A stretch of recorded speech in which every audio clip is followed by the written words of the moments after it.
शेर का दिल। प्राचीन समय की बात है, एक ब्राह्मण था। वह अपने जीवन से बड़ा दुखी रहा करता था। घर में कुछ खाने को नहीं था। स्वयं को खाने के लिए कुछ था ही नहीं तो दूसरों को क्या खिलाता। नाते रिश्तेदार भी उसी की इज्जत करते हैं जो व्यक्ति धनवान होता है। इन सब चीजों से दुखी होकर ब्राह्मण ने कहीं दूर भाग जाने या किसी नरभक्षी पशु का आहार बन जाने की सोची। इसी सोच में डूबा हुआ वह घने जंगल की ओर निकल गया। शाम होने को आई। वह एक पेड़ के नीचे बैठ गया।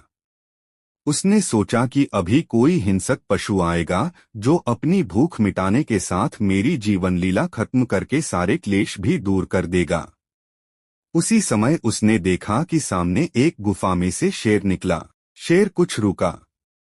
पेड़ पर उसका मंत्री हंस बैठा था जो अपनी बुद्धि, अपने शील स्वभाव और दूध का दूध और पानी का पानी करने के लिए जग प्रसिद्ध है। शेर ने कहा, दीवान जी, आज तो शिकार स्वयं ही सामने आ गया। हंस ने ब्राह्मण को देखा और सोचने लगा, पता नहीं यह कौन दुखी आदमी है। शेर ने कितने ही जीव मार डाले, आज इस ब्राह्मण को क्यों न बचाऊं। फिर शेर से बोला, मृगराज, यह ब्राह्मण आपका कुल पुरोहित है, आपको ढूंढता ढूंढता यहाँ आया है। आपके पूर्वज इनका बड़ा सत्कार करते थे। जाओ, देखते क्या हो, प्रणाम करो। देखना उसे कोई कष्ट न हो। उल्टे कुछ संपत्ति दो। क्या याद करेगा कि आपके पास आया था। शेर भी अपने मंत्री की बात मानता था। झट से गया और ब्राह्मण के पैर छुए और उसे गुफा में ले आया। शेर ने उसकी आवभगत की और फिर एक जगह दिखा दी जहां से ब्राह्मण ने धरती खोदकर दौलत पाई और शेर से अनुमति ले घर लौट आया। धन दौलत मिल जाने से ब्राह्मण का दुख दरिद्र जाता रहा। अब उसका रहन सहन भी अच्छा हो गया। घर में पशुधन धन धान्य आ गया। अब वह प्राय शेर के पास जाता और हर बार कुछ न कुछ ले आता। इस प्रकार वह काफी अमीर हो गया। एक दिन ब्राह्मण की स्त्री ने कहा, तुम रोज कहते हो कि हमारा नया यजमान बहुत अच्छा है, कभी उसे अपने घर तो बुलाते। इस महीने यजमान गुरु के घर का अन्न खाते हैं, तुम भी उसे निमंत्रण दो। बात ब्राह्मण को जंच गई और वह शेर के पास गया और उसे खाने का न्योता दिया। शेर ने कहा, रहने दो, हम हुए जंगली जानवर, रात अंधेरे में ही आ सकते हैं, तुम्हें बड़ी असुविधा होगी। पर ब्राह्मण ने आग्रह किया और शेर ने उसके घर जाना स्वीकार कर लिया। एक दिन ब्राह्मण शेर को अपने साथ ले आया। उसने अपने इस विचित्र यजमान की बड़ी कदर की, पर नई नई संपत्ति पाकर ब्राह्मण की स्त्री को बड़ा गर्व हो गया था। उसने बहुत से पकवान बनाए थे। जब उसने शेर को देखा तो पहले डरी, फिर कुछ घबराई और उसे कुछ सुझाई न दिया कि क्या करे। ब्राह्मण ने समझाया कि ये कुछ नहीं कहेगा, डरो मत, इसी की कृपा से हमारे दिन फिरे हैं। जब वे भाजन के लिए बैठे तो ब्राह्मणी ने अपनी नाक कपड़े से बंद कर ली। उसे शेर से बहुत दुर्गंध आ रही थी। जब खा चुके तो उसने कहा, अच्छा है तुम्हारा यजमान। मुंह से वह दुर्गंध आ रही थी कि मेरी नाक भी सड़ गई।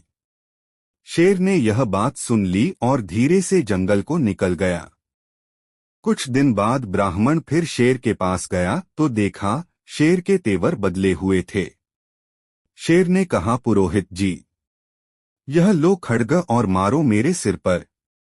ब्राह्मण ने कहा, क्या बात है महाराज, आज आप कैसी बातें कर रहे हैं। शेर बोला, नहीं, आज तुम्हें खड्ग का वार करना ही पड़ेगा। ब्राह्मण ने कहा, नहीं, यह काम मुझसे नहीं होगा।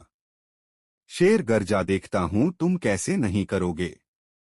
ब्राह्मण डर गया और उसने खड्ग उठाया और धीरे से शेर के सिर पर लगा दिया। धार तेज थी, कुछ खून बह निकला। ब्राह्मण हैरान हुआ, अपने घर लौट आया। कई दिन बीत गए। ब्राह्मण डर के मारे उधर न जाता।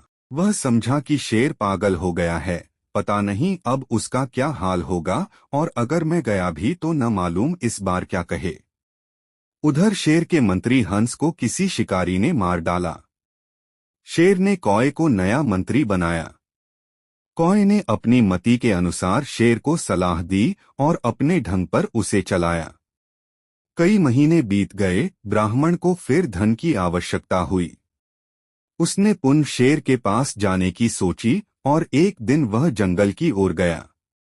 शेर की गुफा के बाहर पास के पेड़ पर कौआ बैठा था। उसने जोर से काम करना शुरू किया और इस प्रकार शेर को सूचित किया कि शीघ्रता करो, शिकार फंसा है। शेर ने बाहर आकर देखा उसका अपना पुराहित है। उसे हंसी आ गई। ऐसे ही एक दिन हंस ने भी उसके आने की सूचना दी थी। ब्राह्मण को शेर के पास बिना संकोच बैठे और बातें करते देख कौए को बड़ा आश्चर्य हुआ। वह तो उसके मारे जाने की ताक में था। शेर ने ताड़ लिया और ब्राह्मण से कहा, देखो भला, मेरे सिर पर जो तुमने प्रहार किया था उसका क्या हाल है? ब्राह्मण ने देखा और कहा, महाराज, वह तो अब पूरी तरह भर गया है, अब ठीक है।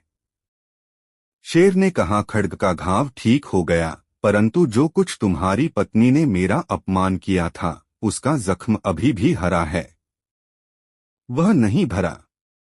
ब्राह्मण के तो जैसे पांव के नीचे की मिट्टी निकल गई, वह चुप हो गया। शेर ने कहा, डरो नहीं, असल में यह है, हंसा थे सो चल बसे, काग बने दीवान जाओ ब्राह्मण घर अपने। शेर किसका यजमान पता नहीं, यह कौआ क्या पाप करा दे, अब तुम यहाँ मत आना।